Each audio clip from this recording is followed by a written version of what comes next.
അത് ഉറപ്പല്ലേ? കാരണം ആ പ്രാഥമിക കുറ്റപത്രം പോലും സമർപ്പിക്കാതെ 90 ദിവസത്തിനുള്ളിൽ കുറ്റപത്രം സമർപ്പിച്ചില്ലെങ്കിൽ സ്റ്റാറ്റ്യൂട്ടറി ആയിട്ടുള്ള ജാമ്യം കിട്ടും. ആ ജാമ്യമാണ് ഇപ്പോൾ കിട്ടിയിരിക്കുന്നത്.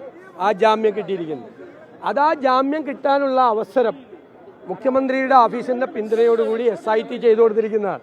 ഇത് ഉത്കണ്ഠപ്പെടുത്തുന്നതാണെന്ന് ഞങ്ങൾ നേരത്തെ പറഞ്ഞു. കാരണം ഇനി ഒരു തെളിവുമില്ല.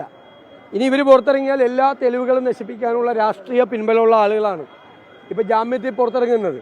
അവർക്ക് ജാമ്യത്തിൽ പുറത്തിറക്കാനുള്ള അവസരമാണ് ഉണ്ടാക്കി കൊടുത്തിരിക്കുന്നത്. അതുകൊണ്ട് ഈ കേസ് എങ്ങും എത്താതെ അവസാനിക്കാനുള്ള സാധ്യതയാണ്. എല്ലാ കേസിന്റെ പ്രസക്തിയും നഷ്ടപ്പെട്ട് തെളിവുകൾ കൂടി ഇനി നശിപ്പിക്കും. അത്രമാത്രം സ്വാധീനമുള്ള ആളുകളാണ് ഇനിയിപ്പോൾ പുറത്തിറങ്ങാൻ പോകുന്നത്. അവരകത്തായിരുന്നപ്പോൾ തെളിവ് ശേഖരിക്കാൻ പറ്റില്ല. ഇനി അവർ പുറത്തായാൽ എന്തെങ്കിലും സാധ്യതകൾ തെളിവിൻ്റെ ഉള്ളത് മുഴുവൻ നശിപ്പിക്കപ്പെടും. ഈ കേസ് എങ്ങും എത്താതെ അവസാനിക്കുമെന്നുള്ള ഭയത്തിലാണ്. ആ ഉത്കണ്ഠ പ്രതിപക്ഷം ഒരു മാസം മുമ്പേ പങ്കുവച്ചതാണ്. ഞങ്ങൾ നിയമസഭയിൽ അതിശക്തമായ സമ്മർദ്ദം ചെലുത്തി. അന്ന് മന്ത്രിമാരൊക്കെ അതും ഇതൊക്കെ പറഞ്ഞു. പക്ഷേ സംഭവിച്ചുകൊണ്ടിരിക്കുന്ന ഇതാണ്. ആ കേസ് പ്രതികൾ മുഴുവൻ CPM-മായി ബന്ധപ്പെട്ടവരാണ്. ഇനി അറസ്റ്റ് ചെയ്യപ്പെടേണ്ടവരിലേക്ക് പോയില്ലല്ലോ. പിന്നെ അറസ്റ്റ് ചെയ്യപ്പെടേണ്ടവരിലേക്ക് ആ കേസ് പോയില്ലല്ലോ. അവരെയെല്ലാം രക്ഷിക്കാൻ ഇപ്പോൾ ഉള്ളവരെ രക്ഷിച്ചാലേ പറ്റുള്ളൂ. ഇല്ലെങ്കിൽ അവർ പുറത്ത് കാര്യങ്ങൾ പറഞ്ഞാൽ ഇപ്പോൾ പുറത്ത് നിൽക്കുന്നവർ കൂടി പ്രതികളാവും. അതുകൊണ്ട് അകത്തുള്ളവരെ രക്ഷിക്കാൻ വേണ്ടി നടത്തിയ ഗൂഢാലോചനയുടെ പരിണതഫലമാണ്. തീർച്ചയായിട്ടും. കാരണം കോടതിയുടെ നിരീക്ഷണത്തിൽ നടക്കുന്നു എന്നാണ് വിചാരിച്ചത്. പക്ഷെ 90 ദിവസത്തിനുള്ളിൽ അവർക്കൊരു പ്രാഥമിക കുറ്റപത്രം കൊടുക്കാമായിരുന്നു. മുഴുവൻ കുറ്റപത്രം വേണ്ട. 90 ദിവസത്തിനുള്ളിൽ ഒരു പ്രാഥമിക കുറ്റപത്രം കൊടുത്തു. അതിൻ്റെ ഇടയിൽ തന്ത്രിയെ അറസ്റ്റ് ചെയ്തു. ആ തന്ത്രിയെ അറസ്റ്റ് ചെയ്ത് എന്തിനാണെന്ന് പോലും പറഞ്ഞില്ല. തന്ത്രിയെ പോലെ ഒരാളെ അറസ്റ്റ് ചെയ്യുമ്പോൾ എന്ത് കാരണത്തിൻ്റെ പുറത്താണ് അറസ്റ്റ് ചെയ്തത്, എന്ത് കുറ്റകൃത്യമാണ് അദ്ദേഹം ചെയ്തത് എന്ന് പൊതുസമൂഹത്തോട് പറയേണ്ട ബാധ്യത SITക്ക് ഉണ്ടെന്ന് ഞാൻ ജനുവരി 11 തന്നെ പറഞ്ഞാണ്. ഒന്നും പറഞ്ഞില്ല. ഇപ്പോൾ അദ്ദേഹത്തിന് തെളിവിൻ്റെ കണിക പോലും അദ്ദേഹത്തിനെതിരെ ഇല്ല എന്ന് കോടതി പറയാണ്. അല്ലല്ല, ഇത് ഇങ്ങനെ പോയി കഴിഞ്ഞാൽ എന്ത് SITയുടെ പ്രസക്തി നഷ്ടപ്പെടുകയാണ് ഉറപ്പായിട്ട്. ഞങ്ങൾക്ക് ഭയങ്കര വിഷമം ഉണ്ടാക്കാരുത്. ഈ യുവതീ പ്രവേശനവുമായി ബന്ധപ്പെട്ട ഫയലുകളെല്ലാം ദേവസ്വം ബോർഡിൽ കാണാതായിരിക്കുകയാണ്. ഫയലുകൾ കണ്ടെത്താൻ കഴിയുന്നില്ല. ഞാൻ ചോദിക്കട്ടെ, എത്ര വർഷമായി സംഭവം തുടങ്ങിയിട്ട്? ഇതിൽ CPM നവോത്ഥാനം ഉണ്ടാക്കാൻ പോയി, ഇതെല്ലാം പറഞ്ഞിട്ട് അതിൽ നിന്ന് പിന്മാറിയതിട്ടും എത്രയോ വർഷമായി. അവർ മാപ്പ് പറഞ്ഞ് പിന്മാറിയതാണ്. എന്നിട്ടും സുപ്രീം കോടതിയിൽ എന്തുകൊണ്ടൊരു സത്യവാങ്മൂലം സമർപ്പിച്ചില്ല? ഇപ്പോൾ ദേവസ്വം ബോർഡാണ് തീരുമാനമെടുത്തിരിക്കുന്നത്, പാർട്ടി തീരുമാനമെടുത്തില്ല. ഗവൺമെൻറ് ആണല്ലോ അഫിഡവിറ്റ് കൊടുക്കേണ്ടത്.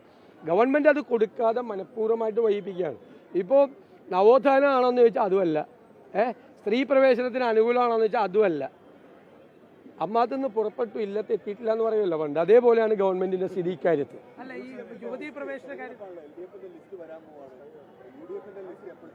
അതൊക്കെ സമയത്ത് ഇറങ്ങും. കാരണം തെരഞ്ഞെടുപ്പ് പ്രഖ്യാപനത്തിലെ ഒരു അനിശ്ചിതത്വമുണ്ട്. അതുകൊണ്ടാണ് ഞങ്ങളത് മാറ്റിവെച്ചത്. ഞങ്ങൾക്ക് തെരഞ്ഞെടുപ്പ് പ്രഖ്യാപിക്കുകയോ അല്ലെങ്കിൽ CPM സ്ഥാനാർത്ഥികളെ പ്രഖ്യാപിക്കുകയോ ചെയ്താൽ 24 48 മണിക്കൂർ കൊണ്ട് ഞങ്ങൾക്ക് ഞങ്ങളുടെ സ്ഥാനാർത്ഥികളെ പ്രഖ്യാപിക്കാൻ പറ്റും. ദേവസ്വം ബോർഡിന്റെ യുവതീ പ്രവേശന വിഷയം നേരത്തെ അവരുടെ അതേ നിലപാട് തന്നെയാണ്. പക്ഷെ സർക്കാരല്ലേ നിലപാട് മാറ്റിയത്? ആ നിലപാട് ഇപ്പോഴും അതേപോലെ നിൽക്കുകയല്ലേ? സർക്കാർ പറയണമല്ലോ. സർക്കാർ അഫിഡവിറ്റ് കൊടുത്താലല്ലേ ഔദ്യോഗികമാവുള്ളൂ. അഫിഡവിറ്റ് തിരുത്തി കൊടുക്കണ്ടേ? ആ അഫിഡവിറ്റ് തിരുത്തി കൊടുക്കാൻ ഗവൺമെന്റ് ഇതുവരെ തയ്യാറായിട്ടില്ല. അത് ചെയ്യട്ടെ, ചെയ്യുമ്പോഴല്ലേ നമുക്ക് പറയാൻ പറ്റും.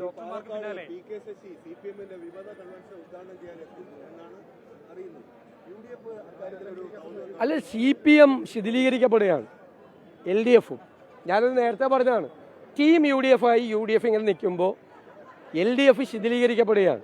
CPM-ൽ ഞാൻ എൻ്റെ ചരിത്രത്തിലില്ലാത്ത രീതിയിലാണ് ഈ പുതുയുഗ യാത്രയിൽ നിരവധി സ്ഥലത്ത് CPM ലോക്കൽ നേതാക്കന്മാർ മെമ്പർഷിപ്പ് എടുക്കുകയാണ്. കോൺഗ്രസിലും മറ്റു പാർട്ടികൾ RSPയിൽ എല്ലാം മെമ്പർഷിപ്പ് എടുത്ത് വരികയാണ്. ഈ CPM-കാർ ഒരു കാലത്തും കാണാത്ത ഒരു രീതിയാണ്. CPM ഒരു പാർട്ടി എന്നുള്ള നിലയിൽ ശിഥിലീകരിക്കപ്പെടുകയാണ്. ഒരു സംശയവും വേണ്ട.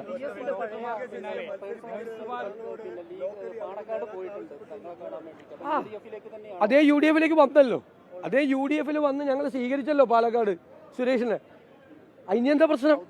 ഔദ്യോഗികമായി സ്വീകരിച്ചല്ലോ. ഞാനല്ലേ സ്വീകരിച്ചത് പാലക്കാട് വെച്ചിട്ട്. അത് വരട്ടെ, അത് നമ്മൾ ഉചിതമായ സമയത്ത് കാര്യങ്ങൾ നിങ്ങളെ അറിയിക്കാം.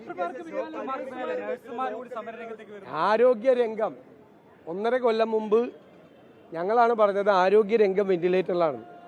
ഇപ്പോൾ ആരോഗ്യരംഗം വെന്റിലേറ്ററിലാണോ മോർച്ചറിയിലാണോ എന്നുള്ള കാര്യത്തിലേ സംശയമുള്ളൂ. അതേപോലെ കിടക്കുകയാണ്, തകർന്ന് തരിപ്പണമായി കിടക്കുകയാണ്. ഈ ഡോക്ടർമാരുടെ സമരം അതൊക്കെ ചർച്ച ചെയ്ത് തീർക്കേണ്ട എത്രയോ നാൾ മുമ്പ് അവർ പ്രഖ്യാപിച്ചാണ്. അവരോട് മര്യാദയ്ക്ക് ഇരുന്ന് സംസാരിച്ച് അവരുടെ പ്രശ്നങ്ങൾ പറഞ്ഞ് സംസാരിച്ച് തീർക്കണ്ടേ? ഡോക്ടർമാരെയും നഴ്സുമാരെയൊക്കെ കേരളത്തിൽ ഈ സമരത്തിലും കൂടി ഇറക്കിയ ഈ പൊതു ആരോഗ്യ രംഗത്ത് എന്തായിരിക്കും സ്ഥിതി? അവർ നിവൃത്തിയില്ലാത്തതുകൊണ്ട് സമരത്തിൽ ഇറങ്ങണമല്ലേ? മര്യാദയ്ക്ക് ഒരു ചർച്ച പോലും നടന്നിട്ടില്ലല്ലോ അവരുമായിട്ട്. അവർ നേരത്തെയും കോളർ ഇട്ടിട്ടുണ്ടായിരുന്നു. നേരത്തെയും പണ്ട് കഴിഞ്ഞ തെരഞ്ഞെടുപ്പിലും കോളർ ഇട്ടിട്ടുണ്ടായിരുന്നു. തെരഞ്ഞെടുപ്പ് വരുമ്പോൾ ഇടുന്ന പ്രത്യേക കോളറാണെന്ന് അന്വേഷിച്ചാൽ. ലോകത്തെവിടെയായാലും ഏത് സമയത്തും 24 വാർത്തകളും ഓഗ്മെന്റഡ് റിയാലിറ്റി പാക്കേജുകളും എക്സ്പ്ലെയിനറുകളും വിശദമായി കാണാൻ ഞങ്ങളുടെ യൂട്യൂബ് ചാനൽ നിങ്ങൾക്ക് സബ്സ്ക്രൈബ് ചെയ്യാം.